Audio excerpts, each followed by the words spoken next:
Hay un solo Dios y un solo mediador entre Dios y los hombres, Jesucristo, hombre. Aleluya. Demos gloria al Señor.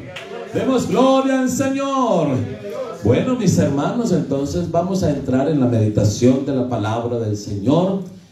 Ahora, 8 días, ¿ustedes recuerdan de qué estuvimos hablando?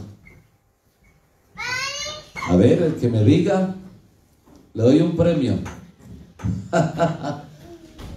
Estuvimos hablando de la Biblia. ¿Ya recuerdan? De la Biblia. Que la Biblia es la palabra de Dios. Hice una pregunta, ¿recuerdan? ¿Cuál fue la pregunta? Que si la Biblia es la palabra de Dios o contiene la palabra de Dios. ¿Ya recuerdan?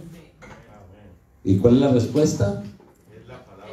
Que la Biblia es la palabra de Dios. Hoy vamos a hablar entonces, a tratar de hablar de Dios en nuestro idioma, lenguaje castellano, aunque es muy amplio, pero limitado para describir a Dios, en nuestra mente finita, hasta donde nosotros alcanzamos a entender. Amén. Hasta donde alcanzamos a entender o hablar o conocemos con el lenguaje y podemos describir a Dios, porque Job dice de él solamente hemos escuchado un susurro. Amén.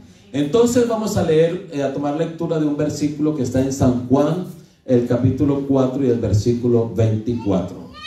San Juan, el capítulo 4 y el versículo 24 dice: Dios es espíritu, y los que le adoran en espíritu y en verdad es necesario que le adoren.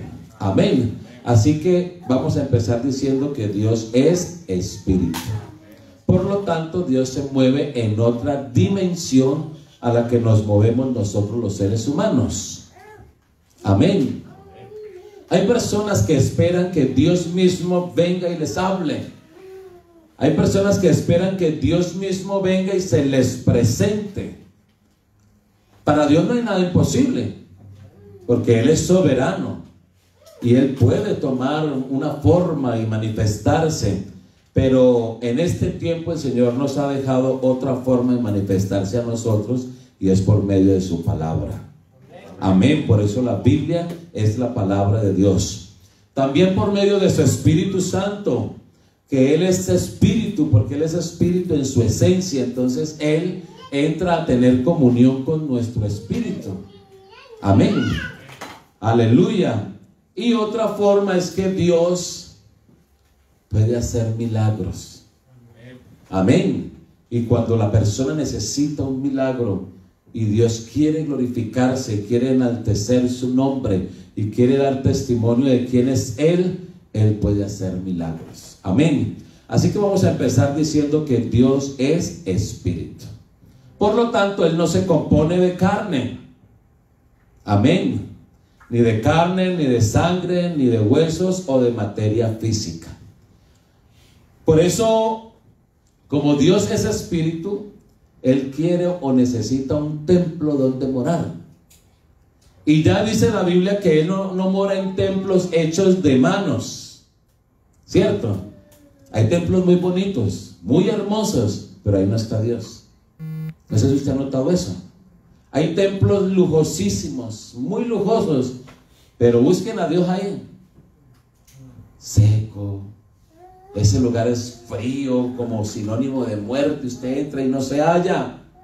¿Cierto? Pero hay a lo mejor otros lugares donde no hay piso de baldosa, sino de tierra. Pero ahí se siente algo especial. Ahí se siente algo maravilloso. Ahí hay sanidades, ahí hay milagros, porque ahí está Dios.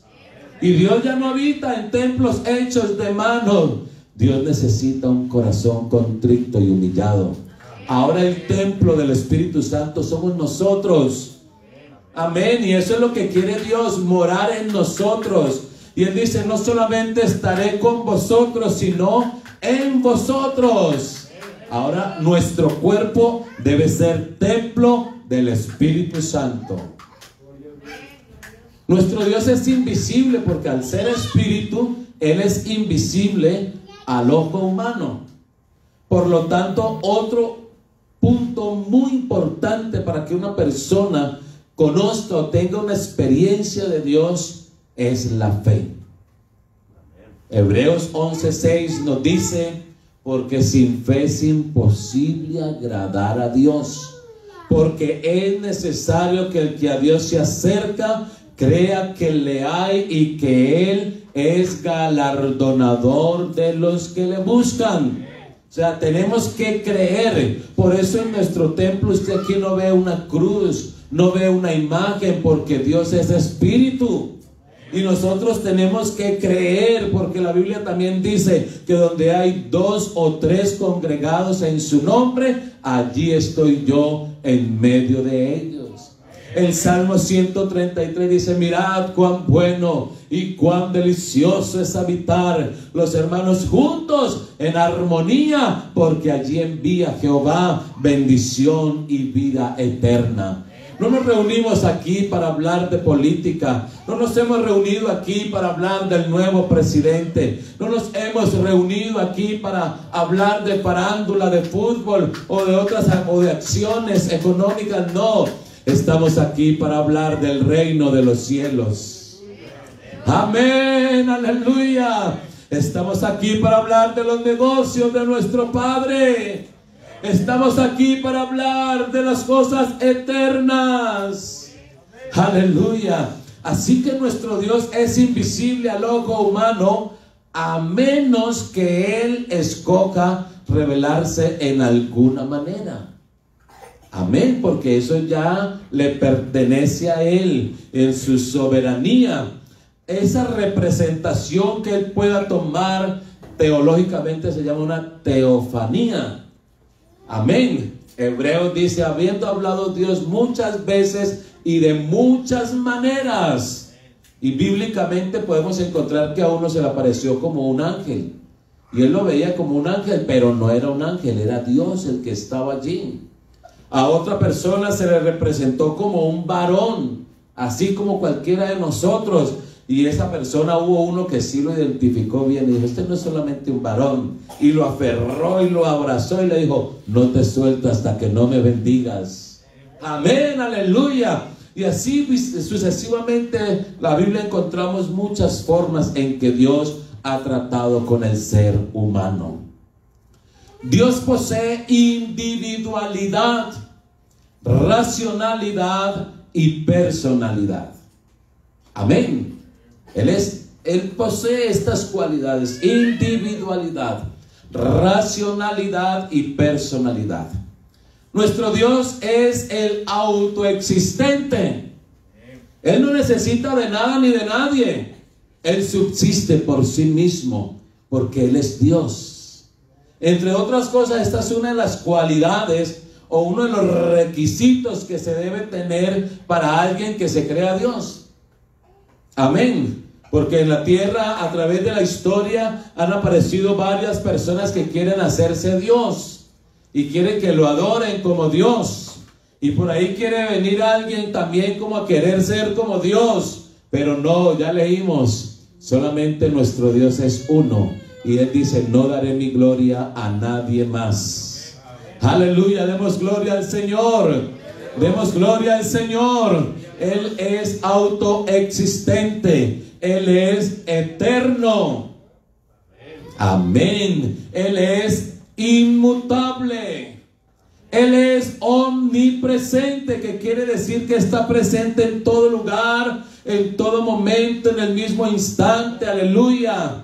Nuestro Dios es omnisciente, que quiere decir que tiene toda la sabiduría y que todo lo conoce. Y nuestro Dios es omnipotente, que quiere decir que Él es todopoderoso, que nada, absolutamente nada, le queda grande. ¿Hay algo imposible para Dios?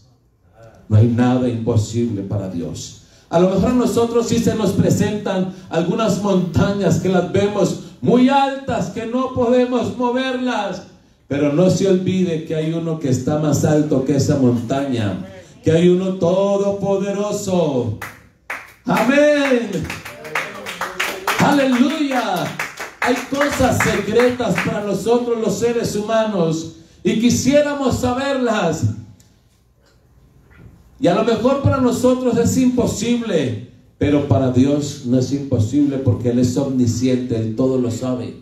A Él nada lo coge por sorpresa. Nuestro Dios sabe aún lo que usted y yo estamos pensando en este mismo instante. Lo que hay allá en lo más profundo de su corazón, el Señor lo sabe porque Él es omnisciente. Cuando usted no sepa algo, pregúntele a Dios. Cuando usted no sepa algo, arrodíllese y hable con Dios, que para Él no hay nada imposible. Él le puede revelar los arcanos más secretos. Cuando usted no pueda desplazarse a un lugar, nosotros que estamos por aquí en el extranjero y que nuestra familia está allá en nuestros países de origen, a veces nos llaman: mira, el fulano de tal está muy enfermo, está en las últimas, y las personas que estamos por aquí nos preocupamos, pero no podemos desplazarnos, no podemos ir. Y así sea que tomemos un avión y lleguemos allá, que tomemos un vuelo charter y lleguemos allá, llegaremos hasta cierto lugar nomás, no podemos entrar más allá. A la UCI no podemos entrar, ¿cierto que no? No nos dejan entrar. Pero nunca se olvide que hay alguien que es omnipresente, que está en todas partes, que está en todo lugar, en todo momento, en el mismo instante. ¡Qué bendición tener a nuestro Dios! Que llega a donde usted y yo no podemos llegar. Ahí está Él. ¿Qué tenemos que hacer? Solamente clamar y decirle: Señor, tú estás conmigo, pero también estás ahí en la UCI con mi familiar. Demos gloria al Señor. Aleluya. Déjenme decirle que Dios tiene atributos absolutos y atributos morales.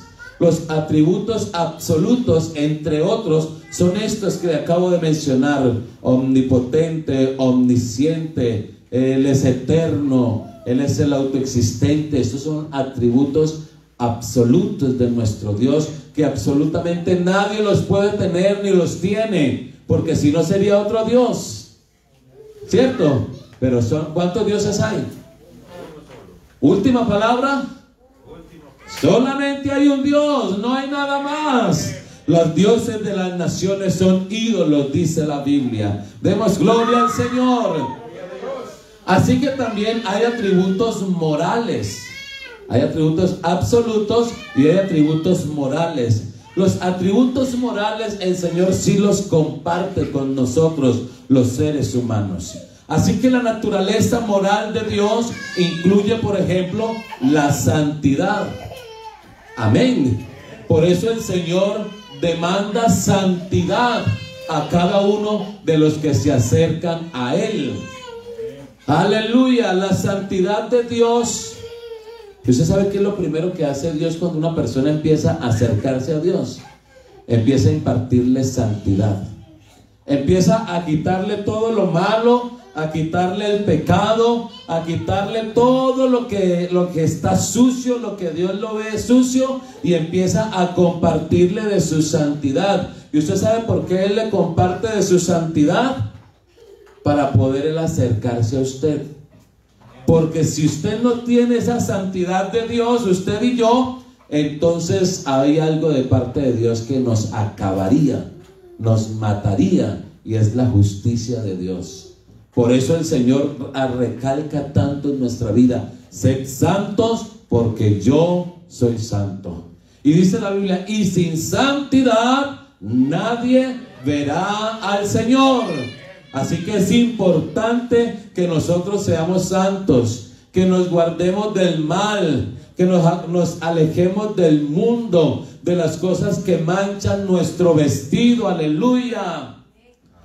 La otra naturaleza moral de Dios es la justicia y la rectitud, la misericordia y la gracia, el amor, la fidelidad, la verdad y la bondad. Estos son atributos morales de nuestro Dios: la justicia, la rectitud.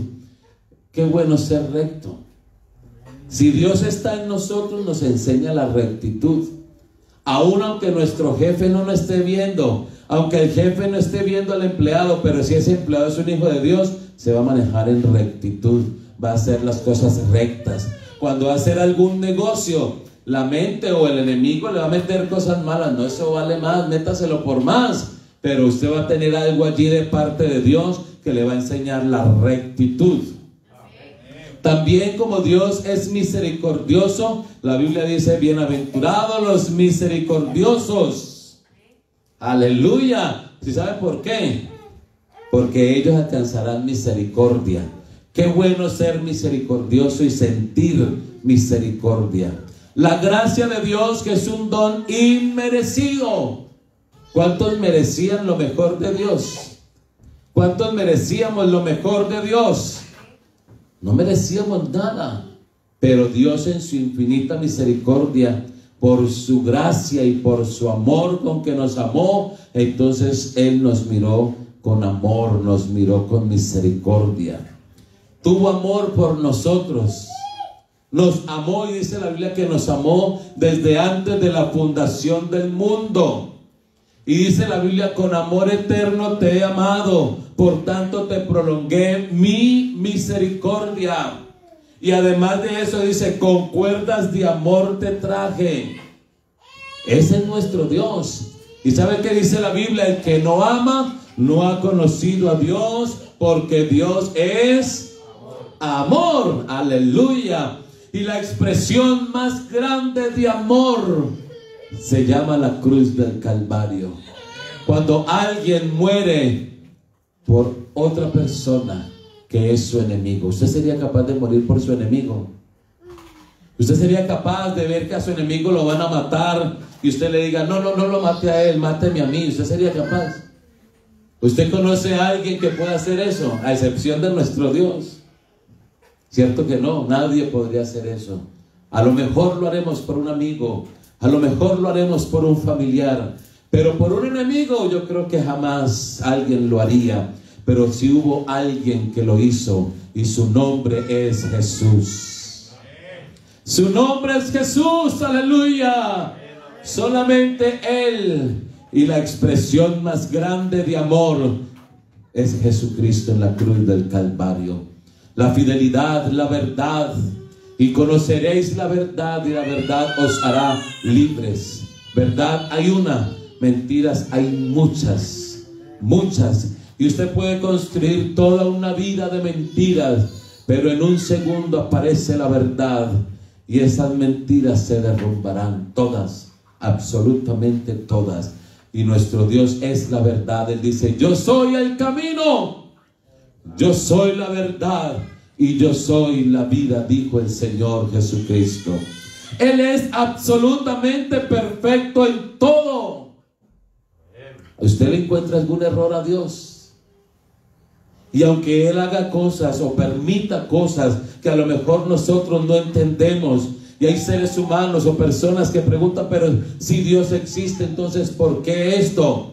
¿Por qué permite esto? ¿Por qué permite lo otro? No, Dios sabe por qué lo permite.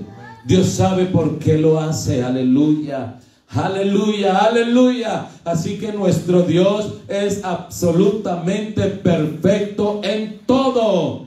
Dios es amor.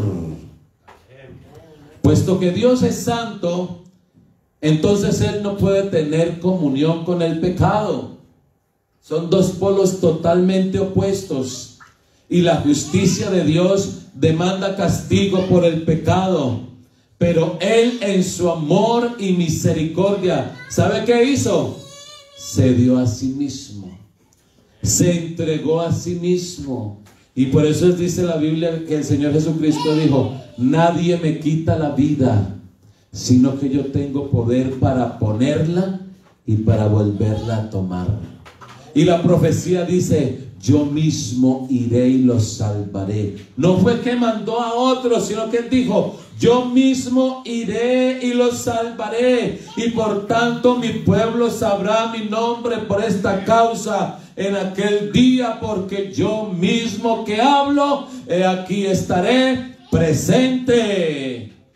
Así que Él mismo, Él se dio a sí mismo, aleluya, para satisfacer los requisitos de su justicia, proveyendo a la vez salvación para que los pecadores, para pecadores arrepentidos. 2 Corintios 5:19 dice que ciertamente Dios estaba en Cristo reconciliando consigo mismo al mundo. Aleluya, estaba Dios allí mismo. No fue que mandó otro, sino que Él mismo vino y estuvo para reconciliar consigo mismo al mundo. Por lo tanto, hoy nosotros somos pecadores arrepentidos. Amén. ¿Hay algún pecador arrepentido aquí? Lastimosamente seguimos pecando porque somos seres humanos. Pero una cosa es pecar por naturaleza y otra cosa es pecar con conciencia. Por naturaleza, porque somos así. El pez, por ejemplo, cuando nace, nadie tiene que enseñarle a nadar. Él mismo empieza a nadar. ¿A usted quién le enseñó a pecar? ¿Cierto que no? Sale en uno mismo. Sale de uno mismo. A lo mejor nadie lo está viendo, pero sale de sí mismo. Nadie nos enseñó a pecar, porque nuestra naturaleza es esa, pecaminosa. Venimos de una naturaleza pecaminosa, adámica, caída. Pero el Señor, en su infinita misericordia, por eso se entregó a sí mismo en la cruz del Calvario, para que nosotros nos arrepintiéramos de nuestros pecados y hoy fuéramos pecadores arrepentidos. O cuando usted hace alguna cosita por allí, no le dice: Señor, perdóname. Y no le duele en su corazón cuando usted hace algo hasta inconscientemente: Señor, perdóname, no lo quise hacer, ayúdame, ayúdame, no lo quiero volver a hacer. Amén. Y así tenemos que sentirnos todos los días. El día que usted peque y no sienta eso, abre el ojo, porque algo está pasando en su vida. Pero si usted a lo mejor hasta inconscientemente hace algo y siente allá el dolor en su alma, en su corazón, entonces es usted un pecador arrepentido. Amén. Demos gloria al Señor. Así que los que rechazan su gentil provisión de la salvación enfrentarán un juicio. Enfrentarán un juicio. Amén. Los que rechazan la justicia de Dios, los que rechazan la provisión de Dios, entonces enfrentarán a su juicio. Dios ama al pecador. Amén. Dios ama al pecador, pero Dios no ama el pecado. ¿Cierto? Dios ama al pecador, pero Dios no ama el pecado. Qué bueno que nosotros podamos tener eso en cuenta. ¿Y sabe por qué? Porque su naturaleza santa no le permite amar, condonar o ignorar el pecado. La naturaleza santa de Dios no le permite hacer eso. Por eso todo pecado trae su consecuencia. ¿Sabe que el pecado es como las tarjetas de crédito? ¿Cómo son las tarjetas de crédito? Disfruta hoy y se ríe. Usted disfruta hoy, pero empieza a pagar después. Y así es el pecado. Y hay pecados, mis hermanos y amigos, los que estén allí sintonizados, hay pecados que traerán consecuencias, los cuales llevaremos hasta la muerte. Y precisamente de eso es que nos quiere guardar nuestro Dios. Por eso la palabra de Dios nos enseña y nos motiva a no vivir una vida pecaminosa, a no pecar contra Dios, porque sabe Dios que el pecado trae consecuencias. ¿Cuántos A lo mejor hemos escuchado decir: yo quisiera devolver el tiempo. ¿Usted ha escuchado esa expresión? Yo quisiera devolver el tiempo. Y si yo pudiera devolver el tiempo, no haría lo que hice. Pero ya que ya tiene un lastre y hay consecuencias que las llevaremos hasta la tumba. Hay personas que no quieren saber nada de la palabra de Dios. Hay personas que ven la palabra de Dios y el evangelio como una camisa de fuerza. Pero el evangelio y la palabra de Dios, la Biblia, no es una camisa de fuerza. ¿Sabe qué es la Biblia? Es un cerco de protección. Amén. La Biblia es un cerco de protección para que usted y yo no nos vayamos al vacío, no nos vayamos al hueco, no nos accidentemos allá. Lo que para muchos es como una camisa de fuerza, no. Para nosotros la Biblia es ese cerco que nos guarda de ir a caer en el pecado, nos guarda de ir a caer en el hoyo profundo, y donde quién sabe si podamos salir de allí. Porque muchos se han ido, muchos se han saltado este evangelio. Ustedes se han visto que la gente se salta los cercos, ¿cierto? Y muchos han hecho eso, se han querido saltar el evangelio y no han regresado, han muerto allá. Y los hemos visto llorando, los hemos visto gimiendo, los hemos visto con lágrimas decir: Señor, ayúdame, Señor, ayúdame, Señor, perdóname. En estos días vi a una señora, y ya con esto termino por hoy, pero si Dios nos presta la vida, dentro de 8 días seguimos con este tema, hablando de Dios. Una señora en Colombia que alcanzó a ser juez de la República, con un alto cargo, la señora, rodeada de gente importante, adinerada. Y un día, en un día de fiesta, porque la estaban entrevistando, un día de fiesta le ofrecieron, ¿cómo le podemos decir?, estupefacientes. Y ella testificaba, decía: yo no tenía problemas, lo hice por probar nomás, porque alguien me lo ofreció y me dijo que era bueno, pero yo no lo hice. Pero a lo mejor alguien dirá: no, yo tenía problemas y quise olvidarme de esos problemas metiéndome en esto, pero no, yo no tenía problemas. ¿Y usted sabe dónde estaba en el momento que la estaban entrevistando? Durmiendo en las calles. Después de ser una mujer elegante, intelectual, con una presencia tremenda, estaba con un cabello sucio, sin dientes, con ropa sucia, durmiendo en la calle en unos cartones. Y el periodista le decía al finalizar: ¿usted qué le aconseja a los jóvenes? Y ella decía: que no la prueben, que no la prueben, ni siquiera la prueben. Yo probé y me quedé probando. Ni siquiera que la prueben. Mis hermanos, el pecado ni siquiera probarlo. Ni un amén. El pecado ni siquiera probarlo, porque no sabemos si quedemos presos allí y que no podamos volver a salir de allí.